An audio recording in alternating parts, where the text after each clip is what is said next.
WNBA, quote unquote, not being profitable isn't an excuse for the players to not ask for the salaries that they deserve.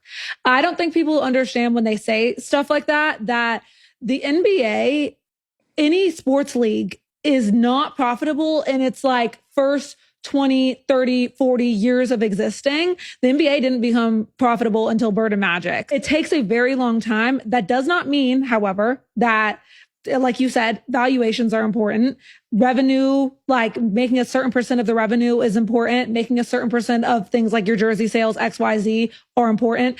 WNBA players aren't just like dumb and sick in the head asking for more money. Like, I think people have this misconception that it's like, oh, like they shouldn't be asking for that. Like, oh, the owners are so broke and oh, poor W. Like, no, they deserve to be asking for what they are asking for. And they're not being unreasonable about it either. I mean, you see Unrivaled paying their players the highest salary in professional women's sports. So that's not an excuse. The profit situation, that's very normal for any sports league. Doesn't make the W any lesser of a league. In any job, if you feel like you're doing an exceptional job, exceptional work, you should be compensated appropriately for the job, the work that you're doing. Like it's just not limited to sports. It's like limited to life. It's like life. It's a life thing.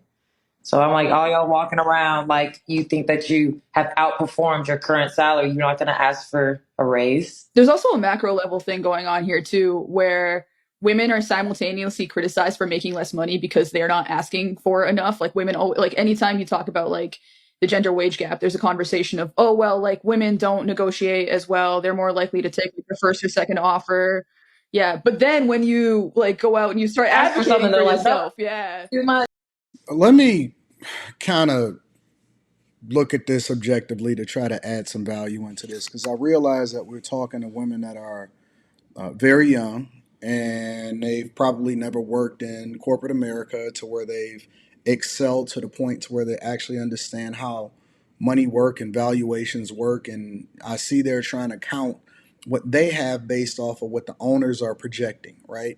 So let me break it down from this lens, from a C student's perspective. Let's say, for example, the NHL is comparing their revenue to the NFL, or the NFL is comparing their revenue to the NBA, or the NBA is comparing their revenue over to soccer, right? Or as they call football over in a completely different country. You can't do that, because then they over in the NHL would go over and say, well, we should be making as much as NBA players, but they don't generate the type of revenue. They may have a loyal fan base, they may fill the stadiums, they don't generate the type of revenue that the NBA makes. And the NBA has a revenue sharing model. And the WNBA also has a revenue sharing model. What they should have is a profit sharing check. That is what really happens, since they want to compare themselves to corporate America. A profit sharing check like the auto industry or something like that actually shares in the revenue if the auto industry or the auto company actually generates revenue. And then that's determining whether or not they're going to get certain bonuses. And it's largely tied to the performance of the company, which everybody then have an incentive to buy in to make the company profitable. And that's how CEO pay is tied to the equity of the company, and they get shares of the company, because as shareholders benefit, as the people that are invested into the company, as the owners are invested into the company, that is then how everybody is paid. But the WNBA thinks that they're special because they're women, and so they're trying to compare their salaries to justify asking for a raise by looking at the NBA players. But the NBA players are not subsidized by the WNBA. It's the other way around. Meaning that, on average, WNBA has lost on average about $10 million per year. According to my latest research, and I could be wrong on this, so y'all can correct me in the comments. Let me know in the comments if I'm off. According to the latest research, in 2024, the WNBA lost $40 million, and they have some of the most lucrative contracts as far as the endorsements and the sports deals and the people that are sponsoring the WNBA. And this is largely tied to Caitlin Clark. The recent boom and what's happening in the WNBA is directly tied to the success of Caitlin Clark. So a lot of them owe her thanks, and they decided that they wanted to leave her off the Olympic team, but that's neither here nor there.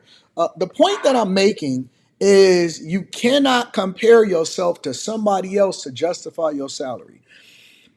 If the company is losing money, how do you justify how great that you are? If you've never made a profit, and the first girl was over there saying, well, you know, the WNBA, you can't do it based off of what.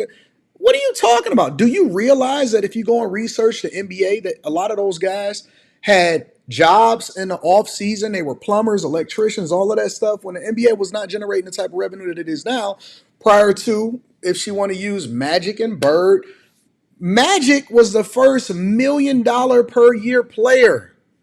And that was in the 80s, well after after the NBA had been established. And they had mergers, the ABA and all of that stuff. But the players before that, they were working regular jobs. They was going to get a job at the auto plant right after the season was over because they had to subsidize their lifestyle and they could not justify the salaries that they were requesting. You see what I'm saying?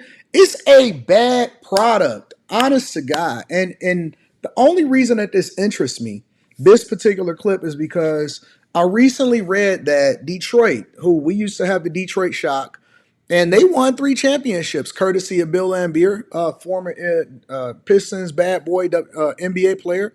He did a phenomenal job as a coach. He tried to break into coaching in the NBA, but I guess, you know, he was kind of blackballed from what was happening during the bad boy days. But we won 3 championships with Bill Davison as the owner. Obviously, Tom Gores from Platinum Equity is now the owner of the Pistons.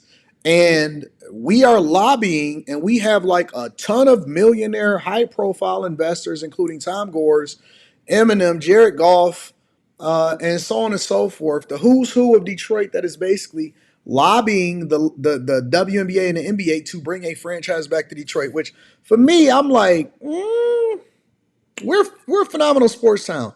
The Lions, the Tigers, the Red Wings, and Detroit Pistons all play within a 1 mile radius of each other in downtown Detroit. So we have a phenomenal sports town. And then we have a soccer team that is relocating from Hamtramck, which is a city inside of Detroit, over into the city that is literally less than a 2 mile drive further up the street. And they're going to be redoing the stadium to bring Major League Soccer into the city, and so it's phenomenal. Detroit is an awesome place to be. However, you know, I was just thinking, like, are these guys really trying to lose money, or do they have a long-term plan for how this franchise is going to be profitable? Because the valuation of something does not mean that the franchise itself is profitable. It is not bringing in enough money to justify the salaries. And then they want to talk about the other league that is paying the most, but we don't know if they're profitable or if they're trying to usurp the WNBA to create their own league, and they may go out of business. Who knows? But what I'm saying is, you can't. And this whole diversity, equity, and inclusion, women need to ask for more money and all of this stuff. I get it. That happens in corporate America. You can justify it if you are that valuable.